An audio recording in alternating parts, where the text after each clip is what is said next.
ময়মনসিংহে ফুলবাড়ী উপজেলার আছিমপাটুলী ইউনিয়নে বিএনপির ভারপ্রাপ্ত চেয়ারম্যান তারেক রহমানের ঘোষিত রাষ্ট্রকাঠামো সংস্কারের ৩১ দফা মানুষের কাছে পৌঁছে দিতে মতবিনিময় ও আলোচনা সভা অনুষ্ঠিত হয়েছে। বৃহস্পতিবার সন্ধ্যার পরে ইউনিয়নের ২, ৩ এবং ৪ নং ওয়ার্ড বিএনপি ও সহযোগী সংগঠনের আয়োজনে পিডিবি বাজার সংলগ্ন আছিম উত্তর টানপাড়া সরকারি প্রাথমিক বিদ্যালয় মাঠে মতবিনিময় ও আলোচনা সভায় প্রধান অতিথি হিসেবে বক্তব্য রাখেন ময়মনসিংহ দক্ষিণ জেলা বিএনপির সাবেক যুগ্ম আহ্বায়ক, উপজেলা বিএনপির আহ্বায়ক ও আগামী সংসদ নির্বাচনে ফুলবাড়ী আসনে বিএনপির মনোনয়ন প্রত্যাশী আখতারুল আলম ফারুক।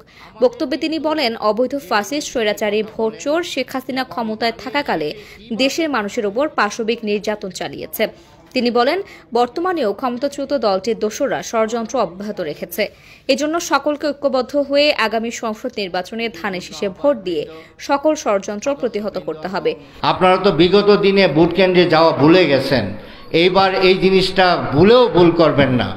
আপনারা সবাই ভোট কেন্দ্রে যাবেন, আপনি শুধু একা যাবেন না, আপনার পরিবারের যারা ভোটার, আপনার মা, আপনার বোন, আপনার ভাই, তাদের সবাইকে ভোট কেন্দ্রে নিয়ে যাবেন। নিয়ে গিয়ে ধানের শীষে ভোট দিয়ে বাংলাদেশ জাতীয়তাবাদী দল বিএনপিকে ক্ষমতায় আনবেন, এই আশা এবং আহ্বান আপনাদের প্রতি রইল।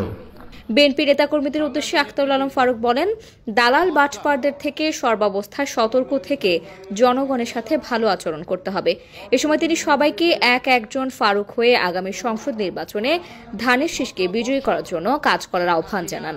বিএনপির যে নেতাই হোক না কেন, যে কোনো পদধারী হোক না কেন, যদি কোনো ধরনের চাঁদাবাজি, সন্ত্রাসী বা জমি দখল কোনো সাধারণ মানুষের কষ্টের কারণ হয়, এই ধরনের কাজ করে, আপনাদের প্রতি অনুরোধ থাকবে ইনস্ট্যান্ট তাদেরকে অ্যারেস্ট করে আইনের আওতায় আনার জন্য।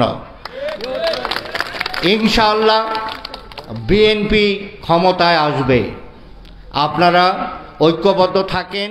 জাতীয়তাবাদী আইনজীবী কল্যাণ সমিতির সহসভাপতি ও আছিমপাটুলী ইউনিয়ন বিএনপি নেতা অ্যাডভোকেট রুহুল আমিনের সভাপতিত্বে মতবিনিময় ও আলোচনা সভায় আরও বক্তব্য রাখেন ফুলবাড়িয়া পৌর বিএনপির আহ্বায়ক একেএম শমশের আলী, উপজেলা বিএনপির যুগ্ম আহ্বায়ক সাইফুল ইসলাম বাদল, যুগ্ম আহ্বায়ক ও ভবানীপুর ইউনিয়ন পরিষদের সাবেক চেয়ারম্যান শাহিনুর মল্লিক জীবন, পৌর বিএনপির যুগ্ম আহ্বায়ক মাহবুবুল আলম সেলিম, মাসুদ আলম খান, আছিমপাটুলী ইউনিয়ন পরিষদের সাবেক চেয়ারম্যান গোলাম ফারুক, উপজেলা বিএনপির সদস্য শাহ মোয়াজ্জেম হোসেন তাপস, আজিজুল হক মাস্টার, আব্দুল আজিজ মেম্বার, কৃষক দলের আহ্বায়ক মীর আসির উদ্দিন শিখন, তাঁতি দলের সাবেক আহ্বায়ক আবদুল্লাহ আল মতি, ৩ নং ওয়ার্ড বিএনপি নেতা মঞ্জুরুল হক, ইউনিয়ন যুবদল নেতা আজিজুল হক, শ্রমিক দলের সভাপতি সেকন্দর আলী রিপন, সাধারণ সম্পাদক রাসেল মিয়া ও উপজেলা ছাত্রদলের যুগ্ম আহ্বায়ক জহিরুল ইসলাম প্রমুখ।